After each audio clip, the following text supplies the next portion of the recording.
Assalamualaikum warahmatullahi wabarakatuh. Waalaikumsalam warahmatullahi wabarakatuh. Perkenalkan, nama saya Arik Septiadi dari Fakultas Psikologi Universitas Esa Unggul, kelas paralel dari kampus Citra Raya. Bersama saya telah hadir Bapak Yosef selaku guru yang mengajar saya pada saat saya di SMK dulu. Kebetulan Pak Yosef ini adalah eh, guru PKN dan sampai sekarang masih aktif mengajar di SMK Negeri 6 Kota Tangerang. Benar Pak? Pak Betul, Yosef, betul. gimana kabarnya, sehat? Baik, baik. Kamu gimana? Kamu sehat juga? Alhamdulillah Pak, baik.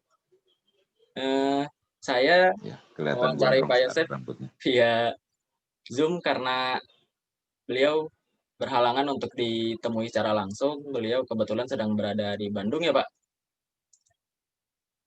Betul, betul. Lagi pulang kampung Pak di Bandung. Ya, karena WFH kan sekarang. Oh iya benar. Eh, saya akan berwawancara mengenai bela negara. Saya di sini akan menjelaskan sedikit tentang bela negara. Bela negara adalah sikap dan perilaku warga negara yang dijiwai oleh kecintaannya kepada NKRI berdasarkan Pancasila dan Undang-Undang Dasar 1945 dalam hidup berbangsa dan bernegara. Menurut Bapak, apa pentingnya bela negara untuk remaja pada saat masih SMA? Oke, terima kasih, Rick.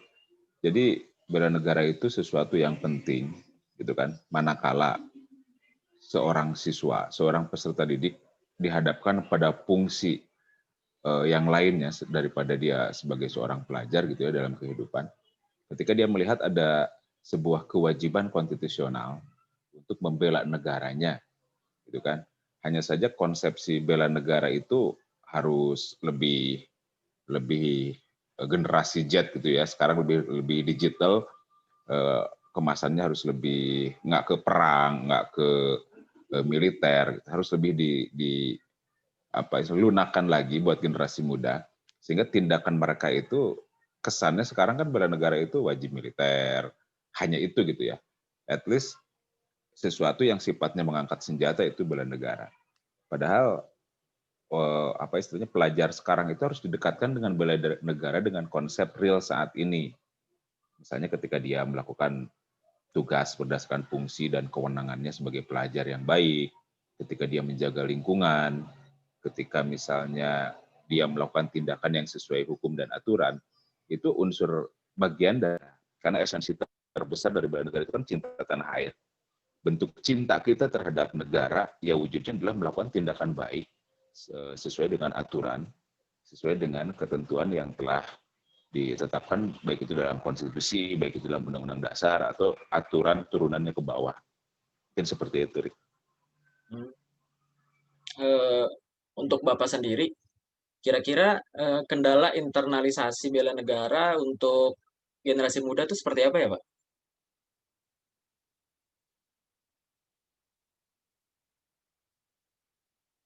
Hmm, halo Pak, suara saya terdengar?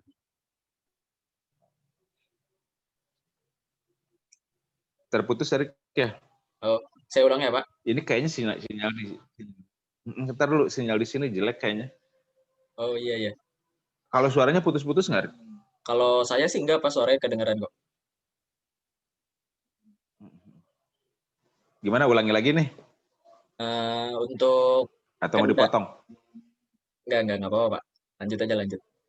Eh, Ya, siap, siap. apa kendala internalisasi bela negara untuk generasi muda itu seperti apa ya Pak? Oke, yang pertama kendala itu sebetulnya kalau misalnya berbicara bela negara mungkin ini bukan hambatan ya, tapi ini tantangan buat kita semua, gitu, kendala ini. Yang pertama itu bagaimana konsepsi bela negara menjadi lebih dalam tanda kutip ya, lebih gaul, lebih digital gitu, lebih sesuai dengan eh, budaya generasi muda sekarang. Karena yang tadi kesannya itu ketika mendengar bela negara yang ada di otak mereka wajib militer, perang, melakukan tindakan-tindakan yang sifatnya berbau-bau militer. Jadi ketika sindrom itu belum masuk ke dalam jiwa peserta didik bahwa bela negara itu bisa dilakukan dengan konsep apapun sebagai implementasi dari cinta terhadap negara, itu jadi hambatan. Seolah-olah dalam konsepsi mereka bela negara yang tadi belum clear dalam otak mereka itu bela negara angkat senjata selesai. Hingga tindakan-tindakan yang lainnya tidak dikategorikan bela negara dalam kebanyakan pemikiran generasi muda. Yang kedua, kita krisis role model, krisis kepemimpinan. Jadi ketika misalnya berbicara bela negara, anak generasi Z sekarang ya, yang lahir tahun 95 misalnya, atau milenial lah yang lahir tahun 81 ke sini misalnya. Itu mencari role model, mencari contohnya siapa yang bisa dijadikan contoh, orang yang benar-benar bisa membela negara. Apakah Pak Soekarno, apakah Pak Soeharto, Pak Jokowi misalnya, atau sosok lain di lingkungan sekitar. Toh dilihat-lihat, misal ya, role model yang ada itu tokoh politik misalnya, masa cinta tanah air korupsi, oknum lah ya, masa cinta tanah air misalnya kebijakannya parsial, tidak populis. Nah ketika dia melihat contoh-contoh yang di lapangan, tidak ada sosok yang bisa diandalkan, yang bisa dijadikan contoh, sekuat apapun guru di sekolah menanamkan ya internalisasi bela negara, itu mungkin 2 jam ya, kamu belajar PKN paling 2 jam kan seminggu. Kata gurunya di sekolah, kamu harus cinta tanah air. Bentuk cinta itu implementasinya banyak. Taat aturan, toleransi, mengorbankan kepentingan pribadi demi kepentingan bangsa, menempatkan kepentingan bangsa di atas segalanya. Yang baik-baik diceritain sama guru. Sampai ke rumahnya, dia lihat di TV, yang korupsi enak banget misalnya ya. Dia lihat lagi, kok anggota DPR, oknum ya, pada berantem. Di mana cinta tanah air? Lihat lagi kok di Papua sepertinya, misal dapat berita ya, tidak seadil yang dibayangkan. Nah itu terus-terusan tiap detik masuk di otak mereka, sehingga apapun yang diberikan secara konsepsional oleh guru di kelas, menjadi dalam tanda kutip ya, bisa dikatakan ya kontraproduktif. Kalau dibilang mubazir sih enggak lah ya, pasti ada yang nempel. Nah hal semacam itu jadi hambatan. Yang pertama, clearkan dulu konsep bela negara, karena ini belum clear. Konsep bela negara di konsepsi generasi muda belum clear. Masih belum tahu seperti apa sih hal ringan yang bisa dilakukan. Mungkin banyak orang yang generasi muda ya, yang menganggap membuang sampah pada tempatnya bukan bagian dari bela negara. Belajar dengan tekun bukan bagian dari bela negara. Atlet misalnya yang jujur, bekerja keras demi keharuman nama bangsa bukan bagian dari bela negara. Itu hal, kalau itu udah clear, hambatan yang pertama selesai. Yang keduanya yang tadi, berikan contoh dong. Kasihan generasi muda nggak ada role model. Berikan contoh presidennya menjunjung tinggi bela negara dengan menempatkan kepentingan negara di atas segalanya. DPR-nya, menterinya, pejabat-pejabatnya, gurunya juga, gitu kan, dosen semua. Kalau di mana-mana ada contoh yang baik, saya rasa konsepsi itu hanya bagaikan bumbu pelengkap saja. Ini harus seperti ini, cinta tanah air dan sebagainya. Dia ngelihat, oh iya presiden saya seperti itu, anggota dewan saya seperti itu, bapak saya di rumah, tetangga semua. Itu yang susah. Dalam persepsi saya seperti itu ya. Banyak sih masalah yang lain, hambatan yang lain. Cuman bila dihubungkan dengan persekolahan ya, saya ambil yang sederhana aja. Satu, konsepsinya belum clear. Yang kedua yaitu kita krisis keteladanan, role model. Mungkin seperti itu. Berarti paling enggak konsepnya tuh harus kita kemas secara kekinian ya, Pak. Dan di sekolah pun kita harus nyari role Harus. model yang benar-benar bisa diterima sama generasi zaman sekarang gitu ya, Pak.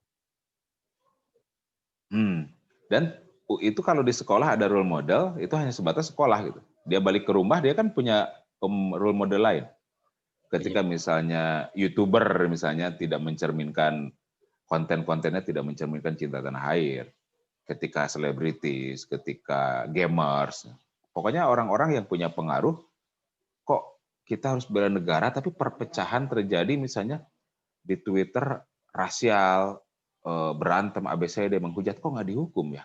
Kok orang kayak gini bebas-bebas juga, misalnya ya. Akhirnya ya konsep yang ditanamkan di sekolah menjadi, ya bukan mubazir, saya ulangi lagi ya, tidak maksimal. Mungkin seperti itu. Kalau di sekolah, Bapak tuh menerapkan konsep seperti apa ya tentang mendidik siswanya, apa sih namanya, mengenai bela negara itu? Oke, kembali ke yang istilah kamu, konsep kekinian gitu. Jadi saya selalu mempraktekkan segala sesuatu itu ketika kamu berbuat baik sesuai dengan aturan hukum yang berlaku, itu kamu sudah membela negara kamu. Minimal kamu sesuai aturan aja, jangan berprestasi tinggi dulu lah ya. Makanya saya membuat TikTok konstitusi. Itu kebetulan juara 1 nasional kemarin ya, model pembelajaran Alhamdulillah. TikTok konstitusi. TikTok konstitusi itu tik tabungan investasi kognitif, tok tabungan observasi kebaikan, ada di Instagram ya, TikTok konstitusi, cari aja. Karena ini Ya, real ya. Jadi sekarang gini Rick, kamu misalnya psikolog ya, taruhlah di persekolahan mungkin, sorry kalau saya salah, konseling ya, guru BK ya. iya, Nah, bisa. Arik misalnya ya, nilai PKN-nya 80. Dari mana nilai 80? Kan dalam rapot itu ada sikap, ada pengetahuan, sikap, dan keterampilan kan. Ketika pengetahuan nilainya 80, ini bagian dari bela negara misalnya. Oke lah 80 karena ulangannya bagus, UTS-nya bagus, UAS-nya bagus. Ketika sikapnya misalnya A, saya tanya, ini sikap A anak dari mana? Wali kelas bilang, ya absensinya bagus. Cukup seperti itu. Ada wali kelas yang agak lebih dalam. Iya, saya udah konsultasi dengan konseling, guru BK. Dia nggak punya masalah kok. Rajin, disiplin. Pertanyaan saya, di rumahnya dia seperti apa? Di tempat ibadahnya seperti apa? Di lingkungan masyarakatnya seperti apa? Ada nggak instrumen itu yang mengukur sehingga anak itu dapat nilai A, B, C, D? Sependek yang saya tahu, nggak ada.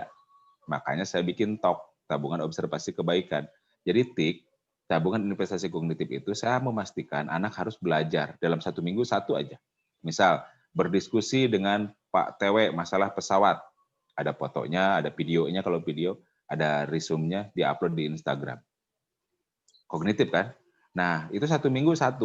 Tapi yang namanya kebaikan, yang istilah kamu tadi untuk mengukur sikap, saya membuat TOK, tabungan observasi kebaikan. Itu 1 hari 1.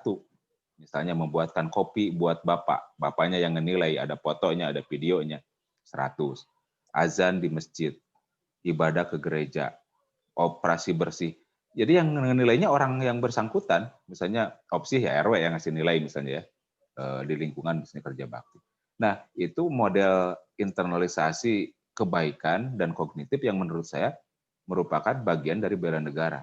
Ketika peserta didik di sekolahnya bagus secara kognitif, di masyarakatnya bagus, RW-nya tahu, ngenilai, maka potensi misalnya eh, isme-isme yang tidak sesuai dengan negara kita ya, teroris misalnya, atau ya mohon maaf, yang bersifat radikal, itu relatif bakal lebih lebih terminimalisasi karena mereka di lingkungannya kenal dengan RW, aktivitasnya bagus, di keagamaan juga bagus, orang tuanya juga tahu bahwa di sekolah gurunya nyuruh dia bikin kopi, nyuruh nyuci sendiri.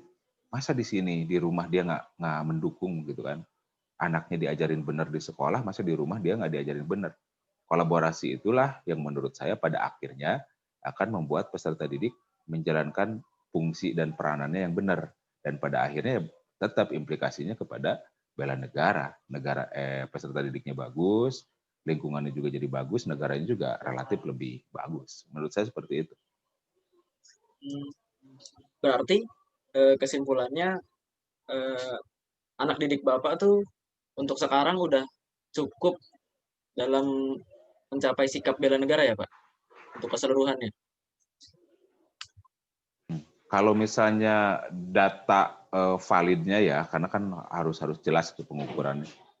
Untuk angkatan sekarang saya nggak bisa jawab, tapi untuk angkatan kemarin, karena udah jelas kan hasilnya, angkatan yang udah lulus nih, karena sekarang kan masih pandemi, terus WFH seperti ini, internalisasi agak relatif susah, karena online kan tidak terlalu terawasi. Untuk yang kemarin, yang kebetulan jadi proyek TikTok itu berhasil. Kamu boleh lihat di TikTok konstitusi ya, nanti di Instagram, Siapa? parameternya di sana, bagaimana seorang anak menolong pengemis, bagaimana dia misalnya ke tukang beca, ke pemerintahan. Ada yang wawancara dengan wartawan, jadi wartawan yang diwawancari oleh dia, tokoh, dan sebagainya. Dan menurut saya itu merupakan cikal bakal dari seorang warga negara lah ya, yang melakukan sebuah tindakan sesuai dengan nilai-nilai bela negara. Karena kan sederhana, dalam konsepsi kewarganegaraan, pendidikan kewarganegaraan itu hanya to be a good citizenship, menjadi warga negara yang baik. Warga negara yang baik itu apa? Yang melek politik, gitu kan, yang menjunjung tinggi HAM, yang sadar bahwa dia hidup di tengah dunia yang global, toleran, demokratis. Dan itulah yang menurut saya merupakan eh, apa istilahnya bahan dari bela negara di masa kekinian. Bukan hanya otot lagi, tapi bagaimana warga negara punya 4 kemampuan: berpikir kritis, ya kan? Kemudian inovatif, kreatif, dan juga kolaboratif. Banyak guru yang mengajarkan anaknya harus ranking 1, ranking 2, ada yang diremet. Sadar nggak mereka telah membuat perpecahan dari segi konsepsi kolaborasi? Karena warga negara yang baik harus bisa bekerja sama. Jadi harus sadar kekurangannya apa, kelebihannya apa. Sehingga kekurangannya dicari dari teman. Terbentuklah teamwork. Kalau misalnya guru masih secara konvensional mengklasifikasikan anak di kelas, membeda-bedakan, terjadi persaingan yang dalam tanda kutip terlalu cemen gitu ya, persaingan di kelas, saya rasa ya bukan mendukung bela negara, malah ke disintegrasi nantinya. Harusnya ada sebuah model yang membuat anak ini berkompetisi, tapi tetap sadar bahwa kolaborasi nomor satu. Bukan berarti dia harus kerja sama saat ulangan, tapi dia akan mencari temannya yang tidak bisa, karena dia udah bisa. Misalnya tidak bisa masalah kalkulus, misalnya kalau kamu. Ada dia cerita, siapa sih yang nggak bisa gue ajarin sini? Dia yang nyari. Kenapa dia nyari? Karena dia sadar dia akan tidak bisa di bidang yang lain. Dan temannya pun pasti ngebantu ke dia. Misalnya dia lemah di bahasa Inggris atau di olahraga. Nah, ketika kelas diciptakan seperti itu, kelas kan miniatur negara lah ya. Semua orang mencari siapa orang yang kurang untuk ditutupi oleh kelebihan dia. Kebayang kuatnya kelas itu, kemudian kelas itu jadi sindrom ke kelas yang lain di sebuah kota jadi sindrom ke wilayah yang lain juga ke provinsi, dan kemudian bersatu jadi sebuah kerukunan kolaborasi di sebuah negara. Saya rasa tidak perlu lagi gembar-gembor konsepsi bela negara yang terlalu utopis gitu ya, harus bisa ABCD lah seperti halnya militer. Karena rakyatnya nanti bakal cerdas, bakal bersatu. Ketika ada yang ngadu domba dari luar, mereka udah tahu bahwa ini adalah untuk mengganggu keharmonisan bangsa. Kalau sekarang, sekuat apapun kita wajib militer, sekuat apapun kemampuan kita di persenjataan, kemudian otot warga negaranya bagus misalnya dan sebagainya lah, pokoknya siap berperang. Ada perang yang saat ini kita sudah kalah, yaitu ketika dikasih sedikit aja sindrom untuk pemecah belah, relatif mudah berantem di medsos, coba lihat. Nah, itu membuktikan bahwa jiwa kolaborasi kita itu lemah. Nah, sederhananya gini, dalam teori politik ada yang mengatakan, bukan teori politik sih, konsepsi perang kali ya. Kalau misalnya kita pengen sapi tuh, negara Indonesia itu sapi misalnya ya, gede banget kan, mungkin nggak dimakan sekaligus? Nggak mungkin kan? Bagaimana sapi ini bisa kemakan?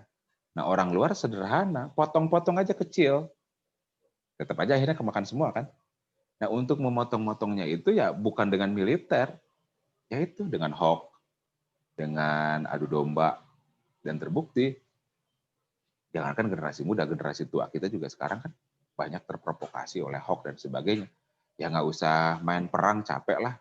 Dengan hal semacam itu juga hancur negara kita, kemakan loh. Negara kita kalau diibaratkan sapi, ya habis juga nanti. Nah, hal semacam itu harusnya jadi sebuah kesadaran oleh semua pihak, bukan hanya militer. Militer perlu gitu, wajib militer perlu, bela negara mengangkat senjata perlu. Tapi jangan dilupakan, ada kemampuan lain gitu, soft skill yang harus dimiliki oleh generasi muda. Semacam yang tadi, kolaborasi. Sehingga tidak mudah digoyah, tidak mudah diadu domba, dan semuanya ngerasa Papua, Sulawesi, Aceh itu saudara kita yang harus berkolaborasi demi sebuah nama besar yang bernama Indonesia. Kan seperti itu. Ya, mungkin sebagai penutup, Pak, apakah Bapak kiranya punya pesan atau nasihat untuk kita nih sebagai mahasiswa? Ya, apa saja boleh mengenai bela negara, boleh yang lain, masukan. Oke, terima kasih. Jadi di mana-mana gitu ya, yang menggerakkan perubahan itu adalah mahasiswa. Nah sekarang harus diakui teman-teman mahasiswa dalam pandangan beberapa elemen masyarakat sepertinya lagi tertidur. Gitu. Dalam artian mereka itu jauh lebih asik dengan, sorry ya, saya nggak, datanya tentatif nih, tidak punya data Oh, yang valid.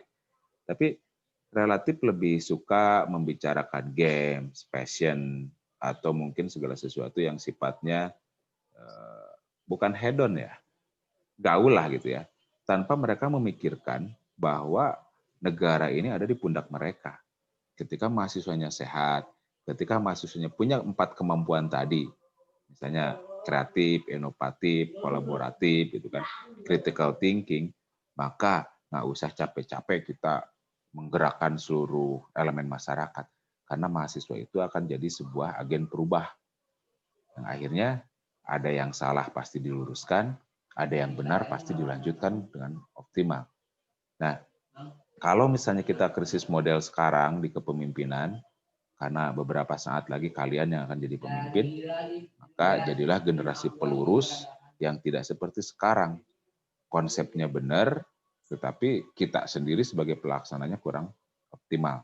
Sehingga nanti ketika misalnya generasi kalian yang memimpin di negeri ini, kami titipkan untuk jadi generasi pelurus. Sadarilah sekarang kita tidak terlalu baik kok. Kita tidak benar-benar amat nih negara kita. Jangan mengatakan negara kita sehat 100%, tapi jangan juga menghujat negara kita. Ada yang baiknya, ada yang buruknya, ada yang harus dirubah, ada yang harus dilanjutkan. Nah, ini semua tidak bisa diungkapkan oleh rakyat. Rakyat sekarang banyak yang takut, rakyat sekarang banyak yang secara kompetensinya juga kurang, karena mahasiswa adalah elit intelektual, maka posisikan sesuai fungsi dan peranan sebagai agen perubah dan elit intelektual yang ikut mewarnai negara ini menjadi lebih baik. Karena esensi bela negara buat mahasiswa seperti itu. Apa? Tridharma perguruan tinggi, nah itu bela negara mahasiswa. Pengabdian pada masyarakatnya mana? Bukan hanya KKN, tapi yang tadi ketika ada berita hoax, kantor sama mahasiswa, karena mahasiswa punya kemampuan untuk itu dari segi teknologi, dari segi kompetensi intelektual dan sebagainya. Mungkin seperti itu, Rik. ya. Terima kasih banyak, Pak, untuk wawancara kali ini. Sama-sama, Rik. Mohon maaf ya. Ya, siap. Sepertinya saya sudahi. Semoga ilmu yang Bapak berikan bermanfaat buat saya, buat teman-teman saya semua, buat orang lain yang Ya, melihat Rik. video ini. Ada kiranya kalau saya punya salah atau kekurangan mohon dimaafkan. Kurang lebihnya terima kasih. Wassalamualaikum warahmatullahi wabarakatuh. Waalaikumsalam warahmatullahi wabarakatuh. Makasih, Rik. Ya.